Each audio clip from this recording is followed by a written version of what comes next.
dalam bismillah itu ada tertera nombor 1 bagi kita. Jadi kita pakai dia sebagai salah satu ayat di dalam surah Al-Fatihah. Sidang penonton yang saya kasih sekalian. Boleh? Jadi bismillah itulah dimulakan dengan kalimah bis itu dikira dah bacaan kita betul atau salah. Kalau kita duk baca bismillah salah. Bismillah salah. Boleh tak kalau kita nak buat double cam? Kita minta kawan kita buat double cam, boleh tak? Bismillahirrahmanirrahim. Kita cuba. Okey, sambil saya nak sebut, kita try buat double cam. Bismillah, salah tau. Bismillah. Saya try buat slow mo pula kat sini. Bismillah. Slow mo lagi, saya pusing. Slow lagi. Bismillah.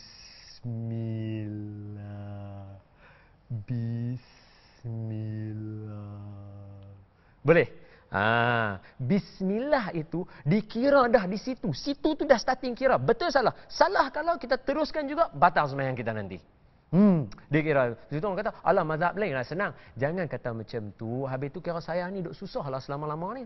Asyik duk pegang mazhab Imam Syafi'i, orang kata susah. Kira saya ni menyusahkan diri. Tak ada pun sidang penonton yang saya kasih sekalian. Biasa saja. Allah bisa, pandai, tegal, biasa. Sidang penonton yang saya kasih sekalian. Okey, sebelum nak ujung-ujung ni, saya nak baca sekali lagi surah Al-Fatihah bagi pendengaran kita, bagi kongsian kita bersama dengan berpandukan apa yang kita belajar tadi. Boleh? Dan juga yang hari tu kita ada belajar. Ingat, okey? 3 benda yang hari tu. Cara berhenti, kita baca cara berhenti, huruf jangan tukar. Boleh ya? Yang satu lagi kita melibatkan juga dengan kalimah-kalimah jangan kita tukar. Boleh? Bismillahirrahmanirrahim. Ini saya baca berapa tadi? 4 kan? Kamera stay macam ni, kekal. Okey, kamera macam ni. Okey, smart. Okey, kita try. Bismillahirrahmanirrahim. 4. Okey, boleh. Alhamdulillahi rabbil alamin. Saya buat slow sikit lagi. Alhamdulillahi rabbil alamin. Kalau slow lagi tak boleh, tak ada nafas lah. Kalau saya buat bismillah, ya tu memang sebut lah saya satu program ni. Tak boleh, okey? Saya takat tu je boleh slow. Okey. Alhamdulillahi rabbil alamin. Ar-Rahmanir-Rahim. Maliki yaumiddin.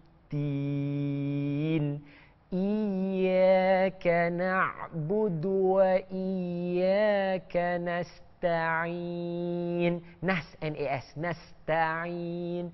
Ihdinas siratal mustaqim. Sekejap. Ihdinas, nampak mulut? Ihdinas. Jangan duduk ihdinas. Ihdinas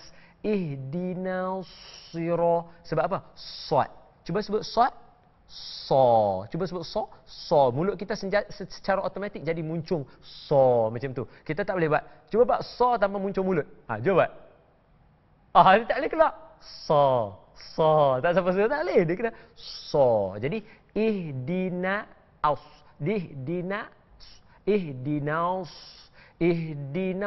siratal mustaqim.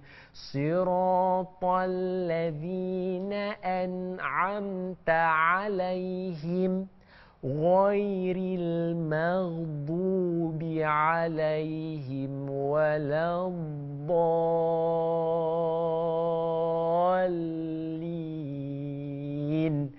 Amin.